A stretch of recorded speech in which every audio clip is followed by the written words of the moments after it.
Poilievre's big move. Signs reveal when the by-election shocker could happen. The Canadian political scene is charged with anticipation as summer progresses, creating an atmosphere ripe for change. All eyes are focused on Pierre Poilievre, the leader of the Conservative Party, and his strategic maneuvers as he prepares to navigate the shifting political landscape. Following the snap federal election on April 28, 2025, which saw Mark Carney take the helm as Prime Minister after winning the Liberal leadership, the dynamics have changed significantly. The central question reverberating through political circles is, when will Poilievre make his move to challenge the new Liberal government, potentially triggering a by-election shocker that could alter the political landscape and reshape voter sentiment? Frustration simmers beneath the surface, particularly among Conservative voices, regarding the direction and decisions of the Liberal government. Many Canadians are questioning how the Liberals, after years in power, are attempting to rebrand themselves as champions of energy development.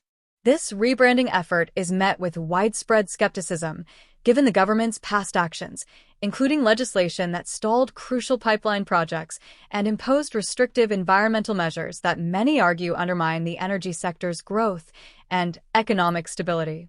MP Richard Bragdon has been particularly vocal in highlighting this contradiction, pointing out that the Liberal government cannot simultaneously claim to support Canada's energy sector while enacting policies like the tanker ban and imposing pipeline restrictions.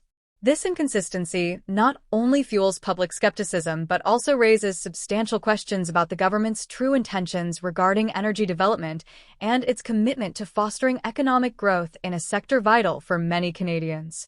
Conservative MPs, including Larry Brock, Shannon Stubbs, and Garnet Genuis, have voiced their discontent with the Liberals' perceived unwillingness to address critical national issues, such as youth unemployment.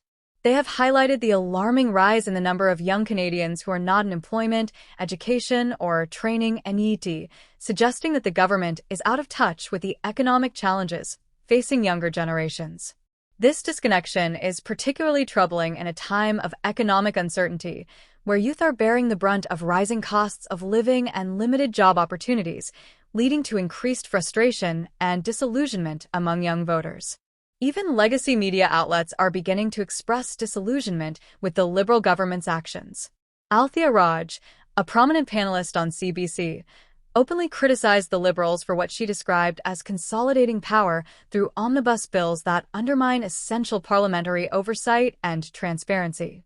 This criticism from a respected media figure underscores the growing concerns about the government's approach to governance and its implications for democracy in Canada, raising alarms about accountability and the erosion of checks and balances. Bill C-5, which grants broad authority to bypass environmental laws for energy projects, has drawn particular scrutiny from critics across the political spectrum. They argue that it erodes the role of Parliament and sets a dangerous precedent by streamlining project approvals without adequate public consultation or environmental assessments. While the government defends the bill as a necessary measure to get things done efficiently, critics contend that such an approach jeopardizes environmental standards and public trust in government processes, potentially leading to long-term consequences that could harm both the environment and public health. Other controversial bills, such as C-2 and C-4, are also advancing through Parliament with minimal scrutiny, raising further concerns about the government's transparency and accountability.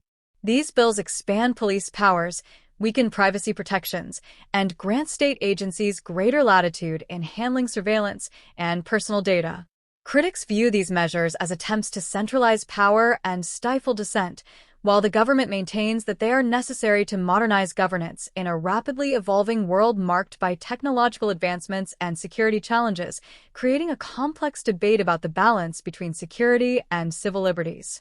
The timing of these decisions, coinciding with Canada Day and the start of the summer recess, has intensified criticism, leading some to suggest that the government is intentionally rushing through legislation while public attention is low. This perception of a lack of transparency has prompted even moderate voices within the political discourse to question the government's motives and what it may be trying to conceal from the public eye. As citizens become more aware of these legislative maneuvers, calls for greater accountability and transparency are likely to grow louder. A discernible pattern is emerging: centralization of power, a disregard for parliamentary processes, and a growing detachment from public concerns. From the handling of youth unemployment to the formulation of energy policy, the government appears more focused on controlling outcomes than engaging in genuine debate and collaboration with opposition parties and stakeholders. This approach may alienate voters who are increasingly seeking accountability and responsiveness from their leaders, leading to a potential backlash that could impact upcoming elections. As Parliament prepares to recess for the summer, the critical question remains: will Canadians accept this direction, or will they demand a reset, potentially paving the way for Poilievre's strategic move and a possible by-election shocker? The answer to this question will significantly shape the political landscape in the months to come, especially as the Conservative Party seeks to harness public discontent for electoral gain. Poilievre's ability to connect with voters and present a compelling vision will be crucial in this endeavor. With Mark Carney now leading the Liberal Party, the political dynamics have shifted, creating both opportunities and challenges for Poilievre and the Conservatives. The coming months will be crucial in determining whether Poilievre can capitalize on the growing discontent and position himself as a viable alternative to the current government. His ability to articulate a clear vision that resonates with Canadians will be pivotal in the lead-up to any potential by-election and in solidifying Conservative support. The stage is set for a potentially explosive political showdown, and all eyes are on Poilievre to see when and how he will make his move. The timing of a by-election, should one occur, could have significant implications for the balance of power in Parliament and the future direction of the country. As the summer unfolds, the actions of the Conservative Party and its leadership will be closely scrutinized, making this a critical period for both Poilievre and the Liberals as they navigate the evolving political landscape and respond to the demands of their constituents.